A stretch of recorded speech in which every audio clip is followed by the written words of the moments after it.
welcome back to another episode of Two Plant-Based Brothers. And I know exactly what you're thinking right now. There's a third person here. That's right. Our very first special guest has joined us. So I am William the teacher, and these are my biological brothers. Believe it or not, we have the same parents, the same mother, the same father. So Daniel, my normal co-host, why don't you say hello? Hello, everybody. Daniel Watnick, Beard on the Trail. Beard on the Trail is his name. And finally, let's get to our special guest. Who are you? I guess I need to come up with a nickname. I didn't know there was. Well, I knew there was William the Teacher. I've heard that one before, but Yeah. I never knew Beard on the Trail. I mean, You Jesus. don't Yeah, follow you me got to on get on Instagram? Instagram, brother. I don't know. I don't even go on Instagram, so I'm Yeah. like That's why you don't know. I'm almost a boomer. I mean, I'm on Facebook, and that's about it. I mean, I don't Yeah. even get on. So he aged himself very clearly by talking about Facebook. But this is our older brother, Mike Nowotnik. Great to have you on. Thank you so much. And for everyone who has been watching, you're like, we've been waiting to meet this guy. He's finally here, and he's here. So great. Thank you very much. Today, if you haven't guessed by our attire, that we will be discussing our maybe unhealthy relationship with sports and sports fandom.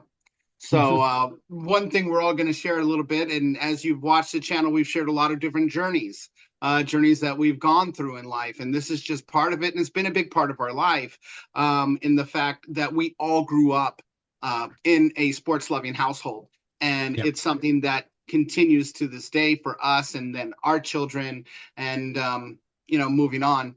It's a big part of our lives for good and for bad. So Yeah. let's get to the bad part for the two older brothers and the good part for the younger brother. Congratulations, Daniel. Thank you very much. That means back to back. If nobody has seen the World Series, and you should have by now, by the time this comes out, we are Yeah, back to that's back not a World Series spoiler. champions. Yeah, Yeah. no spoilers here. And It feels so good. let's get to a big reveal right now. We're here to share family secrets and things like that. And something that a lot of people probably don't know is that all three of us grew up as Dodger fans. We all grew up going to Dodger Stadium, growing up in the LA market, having Channel 11 and Vince Scully, and a lot of passionate Dodger love in that house. And for different reasons, chose not to continue on with that path. And so let's get to it. Mike, Okay, you want me to tell my me? Tell question people? to you is, are Tell you me. still a Dodger fan? You grew up a Hell Dodger fan. We no! know you did. Hell Hell no! no. That's emphatic. What led to your defection from your favorite baseball team? Defection. I mean, it started out innocent enough. I mean, I think even prior to not being a Dodger fan, I mean, I was already a Red Sox fan in the late 80s. I Mhm. remember just 1986 collecting baseball cards for the first time, really getting into sports. And for those of you that know the 1986 World Series, it was a heartbreaker for the Boston Red Sox. And I heard about the curse of the Bambino and just the whole history, and then Fenway Park's unique, and just really getting into baseball seriously for the first time. I guess I would have been 13 that year. And Mhm. so I was really more of a Red Sox fan, I think, kind of in the late 80s, but I still was a Dodger fan for those years too. So, I mean, I guess the Dodgers have been my National League team and the Red Sox were my American League team. And I think it was my senior year of high school in 1991. I was just had the newspaper every day, always was reading the box scores. And I saw this in my first period physics class, and saw Dwight Gooden was pitching against the Padres that day, 1 o'clock day game in San Diego. And this is May of 91. So we're talking a month before I'm graduating, and we're pretty much done with everything. So I turned to my buddy sitting next to me, Matt Smith. I was like, hey, Matt, you want to drive down to San Diego and catch a Padre game? I've never been. So we just left Yucaipa, didn't really even know where the stadium was. Let's just drive to San Diego. And I mean, there was no internet. We didn't have a map. We didn't know where anything was. And we just drove down the 15 and we saw a Jack Murphy Stadium sign. And we're like, all right, let's get off. So it was cool being in a new market, new stadium, getting into the parking lot, going to the game. But I think I was already a Tony Gwynn fan and Fred Mm. McGriff, and just like a couple of guys I really liked already. And then there was Darryl Strawberry was signing with the Dodgers, and I just never liked Darryl Strawberry. And my coworker at the time, I was working at Stater Brothers, Steve Miller, he loved the Padres, and he would always have his Padre hat on at work, and he's always like, "Yeah, let's go to some games. Let's go to some games." So I guess Steve kind of helped me get over that bridge. I guess I started going to Padre games, and then, make a long story short, eventually we transferred down to San Diego State for school. And at Hmm. that point in time, it's history. It's like we live in San Diego now, so we're going to be Padre fans. And yeah, then all of us, I don't even think I knew the Dodger arrogance when I was a kid. Mm, But as soon as you become a Padre fan, you see the Dodger arrogance about how the fan base just treats you like a second class citizen. They think they're superior people because of their history. And Padres always suck. So you guys are petty people. And when you say they, it's not the entire fan base. It may It's be a a lot, percentage. but it's It's a not the percentage. entire fan base, I would like to say. Yeah. well, thank you very much, first of all, for sharing and Yeah, painting that picture, great. because a lot of that really resonates with me. And Mhm. if you can't tell by looking, Daniel is a lot younger than we are, and Mike and I are very close in age. And collecting baseball cards, and for me, I had four teams when I was kind of in my teens when I was a baseball card collector. I love the Dodgers from the West, the Angels from the West, the Cubs from the East, and the Red Sox from the East. And it was just, WGN came onto our TV in 1980, Mhm. late 86, and Andre Dawson was my favorite player. And, so yeah, I mean, I kind of spread the love around a little bit, but that's kid being kid Right. and hoping Roger Clemens does well, so his Ricky card goes up in value, I guess. But being a big baseball fan, I think I had Eric Davis posters on my wall for Cincinnati Reds, Don Mattingly, things like that. But eventually, he said move to San Diego, and it changes things. But Daniel, you stuck with it, and you don't live in Los Angeles. I don't know if you've ever lived in Los Angeles. No, but I've always lived as we call it the east of LA, about an hour, right, where we grew up in the small town of Yucaipa. So definitely grew up. It's Angels and Dodger territory for the most part. It's kind of split. So I had a lot of friends that are Angel fans growing up, but also a lot of Dodger fans, and then you have everybody else kind of sprinkles in. But for me, I think you pointing out the age difference, I think has a big impact on kind of my upbringing with dad in particular. So we didn't share this, but dad was a hardcore Dodger fan, like true blue running through and through, right? His dad, our grandfather, was a Dodgers fan too. And mom shared with me recently, not too long ago, she came across a letter that I believe either dad wrote to his dad or vice versa and asking like, how are our bums doing, right? Speaking about the Dodgers. So they Yeah. also had a very close bond over baseball. And because you guys moved out of the house in probably my formative years when I started, getting into sports and watching sports myself into like 10, 11, 12 years old, it was me and dad. And that was really something that really bonded us, sports. As you talked about, we came from a sports family. And so him and I really bonded over the Dodgers. And for me, it's not that I didn't have a choice. He was very lackadaisical. I think it's might have said to you, Mike, when you brought a Padre hat home, and hey, at least it's not the Giants, right? Yeah, I was So, just going to tell that story, actually. yeah. Yeah, true story. And so he was very relaxed. As long as it wasn't the Giants or maybe the Yankees, I guess, he'd be okay with Giants and it. Niners are like the off Niners, limits okay, yeah, teams, and I think. football. Yeah. And I, And I think so, that's kind of important to bring up is what you're talking about. It's not just the love of Los Angeles sports, but the hatred of San Francisco sports. yes, And yes. I want you to continue on that path and keep talking about what you're talking. But I think it was a really key moment is when we grew up, there was Mhm. nothing worse than San Francisco. And Right. I'm just No, thankful that I wasn't nothing. born there. Yeah. Good spoiler alert, somebody on this call was, and it wasn't me. Right. He didn't hate you for that, I don't think. But yeah, no, he had a disdain for the Bay Area sports, and because they're rivals, right? Yeah. Rivals of the Dodgers, and so he didn't necessarily ever give you guys flack for being Padre fans. He actually didn't mind the Padres at all, and even for me, I don't mind the Padres. It's not a rival for me, though. These last few years, I know it's been a little bit more heated just because both teams are very competitive, especially with each other. But yeah, I think just to sum it up, it's just a really good bonding time for Dad and I. And I just, as always, even, after his passing, especially, it's something that I'll always remember with him and our special bond, and that now I'm also recreating with my kids.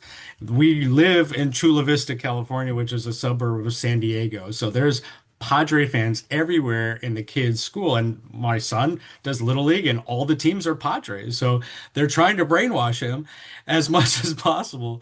However, he's a hardcore Dodger fan like me, and so is my daughter, and they're fourth generation Dodger fans. We may not always live in Chula Vista, who knows what the future holds, but we are Dodger fans for life. Well, and congratulations. For me, when I moved to San Diego, I stuck with it, and I was still a Dodger fan. And I had tickets to Game 5 of the '98 World Series, and you can find it. I'm sure there's a picture of me somewhere tailgating with a Dodger hat on. I never actually got in because Game 5 never happened. But I was there, and I was still a Dodger fan. The truth is, I Still a married, Dodger fan that born and late. Wow. yeah, I was born. I married a born and bred Padre fan, and how Padres. If you grow up in San Diego, people grow up in San Diego. They feel about LA as we did about San Francisco. Yeah. And I tell this story, which is not quite factual, that her grandfather, my wife's grandfather, made her promise on his deathbed that she would never marry a Dodger fan. It's And not factual.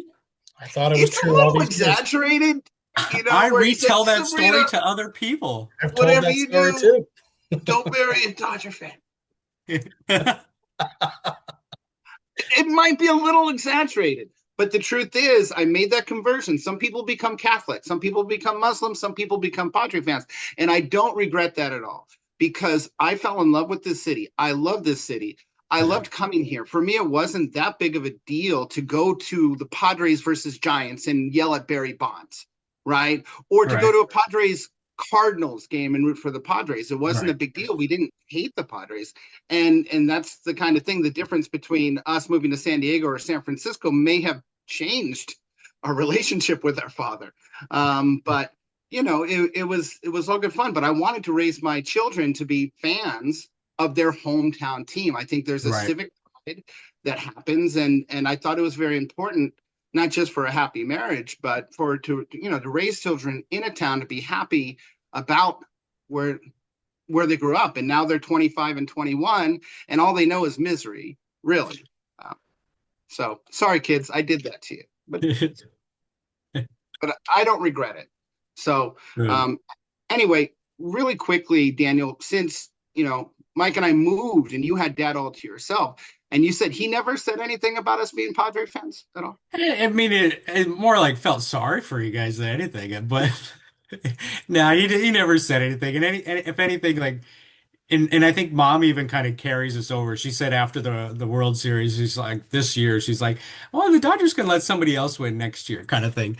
And maybe she was insinuating even that could be the Padres. Like, and I think she'd be incredibly happy for you guys, and I would be too, as long as we don't lose to you guys in the playoffs, right? If the Padres won the World Series, I'd be happy for you guys and the fan base, because I think that'd be fantastic. As long, again, we don't lose to you, because then I'd be very frustrated. But no, Dad was never dismissive of you guys for being Padre, at least not directly to me that I remember. It was more just like when we played, obviously he wanted the Dodgers to win, but if the Padres were successful, he was happy for his sons, like you guys in particular.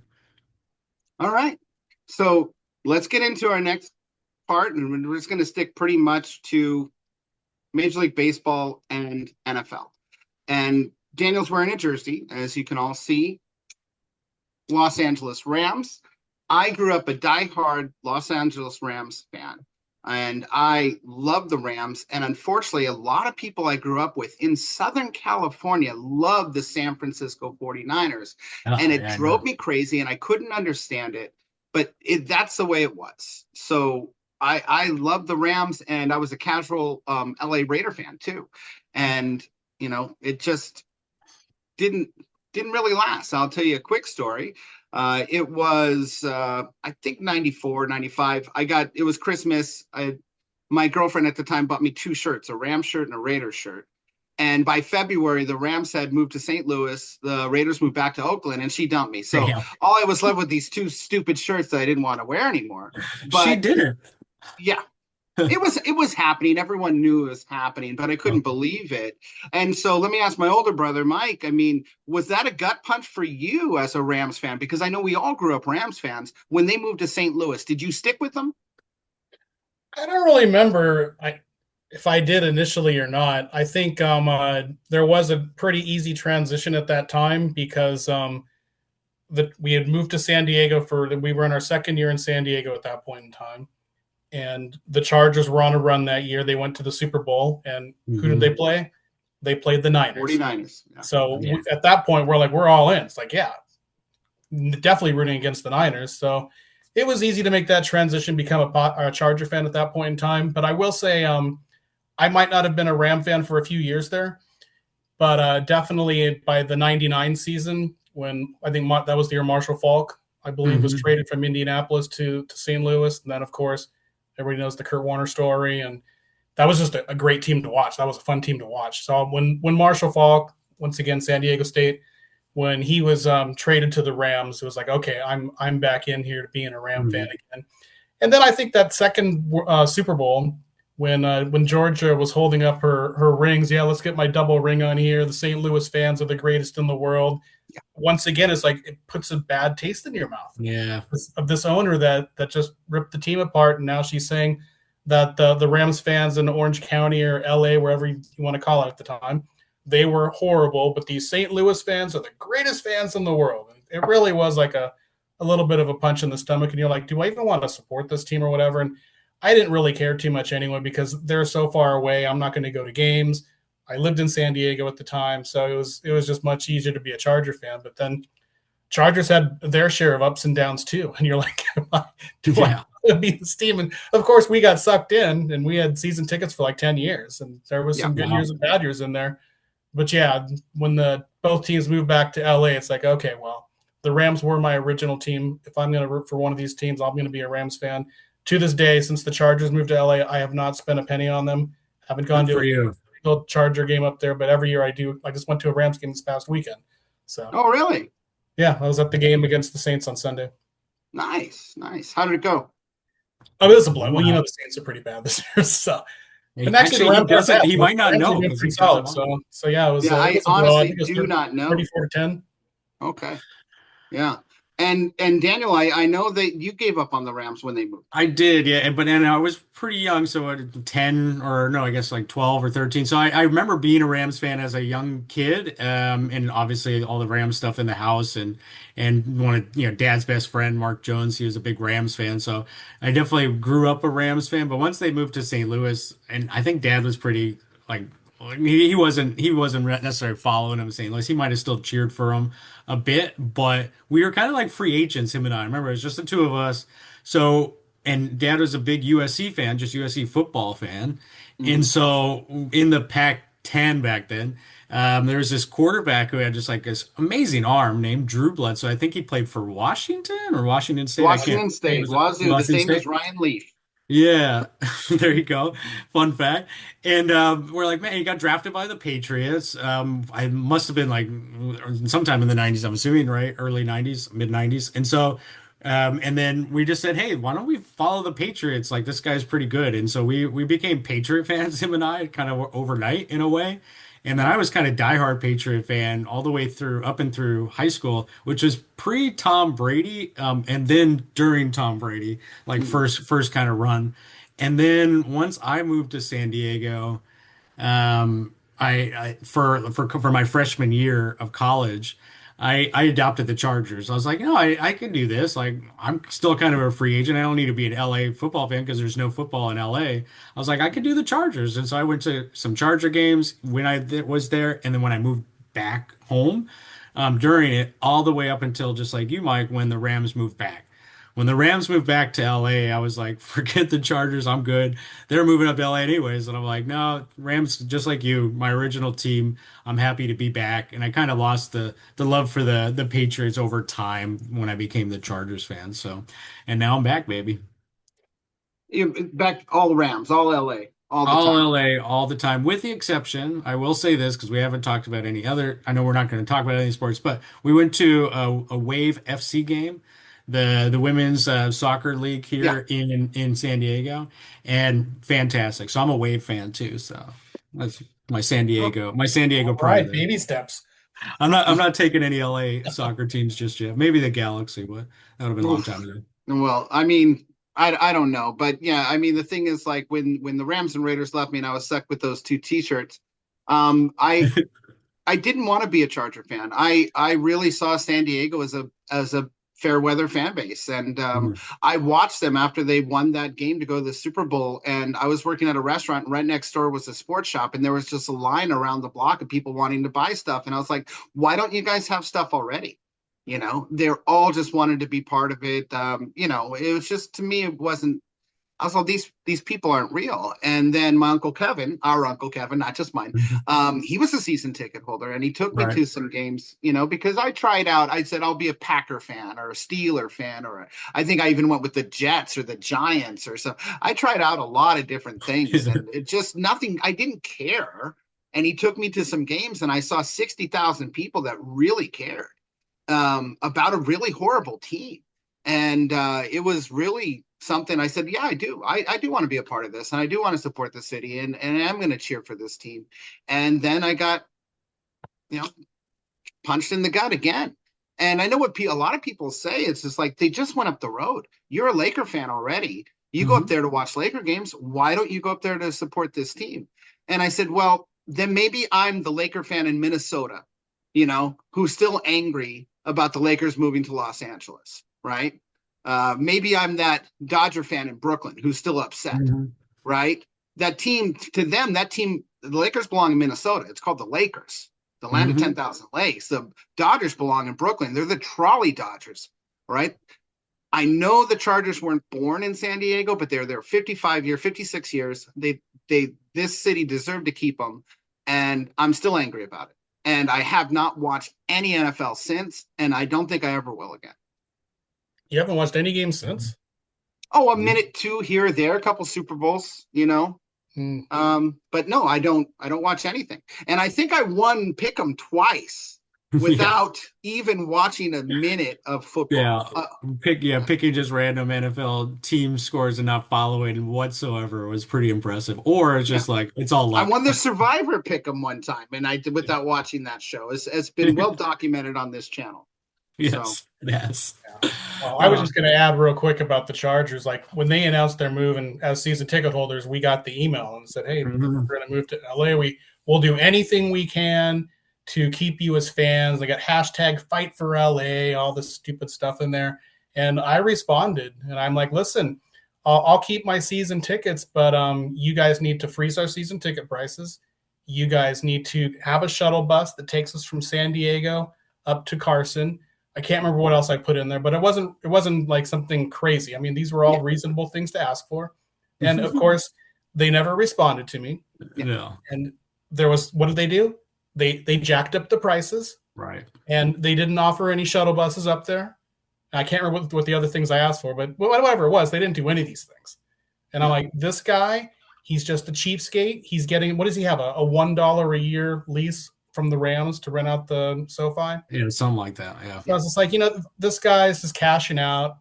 I mean, he was sitting in the front row for one of those World Series games, and I don't know if you cared, but I just want to punch the TV for a lot of reasons, but he's one of them.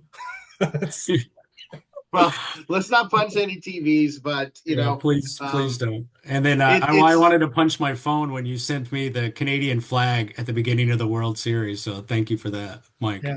Well, that, are you that was my T-shirt that day. That was your t-shirt.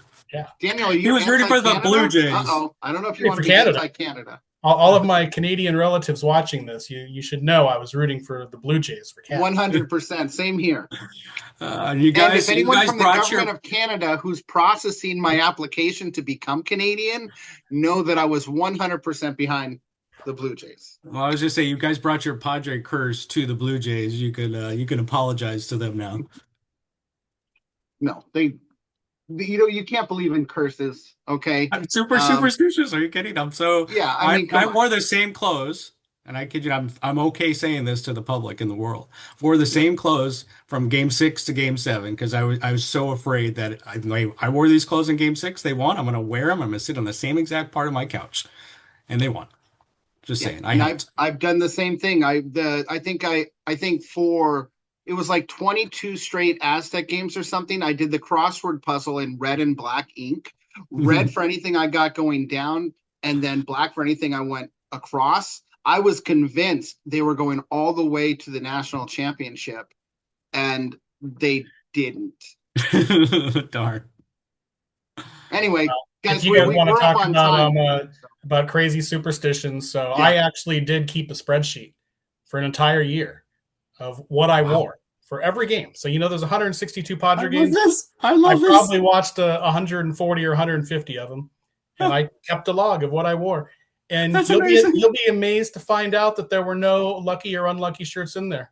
It's like Good every to know. shirt was like 5-4, 6-3, maybe 4-5. But there was not a single shirt that was like 9-0 or 0-9. There was nothing. So I'm like, I finally convinced myself, I don't control it. But William. yeah, just real quick because now we're on. So didn't the Padres go like 14-0 when we were in Russia? I know that when I've been out of the country, they've gone on runs. I know in 1999, you guys could look it up. In July of '99, I went to England for a couple of weeks, and I think they won 14 in a row on that trip. We need to ship you abroad. There you go. You love California, but you got to leave the whole country. There we go. Oh, this has been fun. Yeah, and thank you very much, Mike, for coming on the show. We really appreciate it, and I know you're not the most excited to be here, but we're very excited to do this and to talk to you about this. It's a little crazy, I know, everybody. I mean, but this is all part of life, and that's what we're discussing. We're discussing everything. And if anyone out there has gone through this, if your team has ever thrown you double birds and left town, and then wouldn't even give you like a shuttle bus. Feel free, leave a comment. If you're still angry, if you're a San Diegan who can't believe that I support any LA teams, I understand. It is what it is. But whatever it may be, feel free to hit a comment, let us know, and we'll talk about it. Okay. Right. So thank you very much, everyone. See you next time. Peace.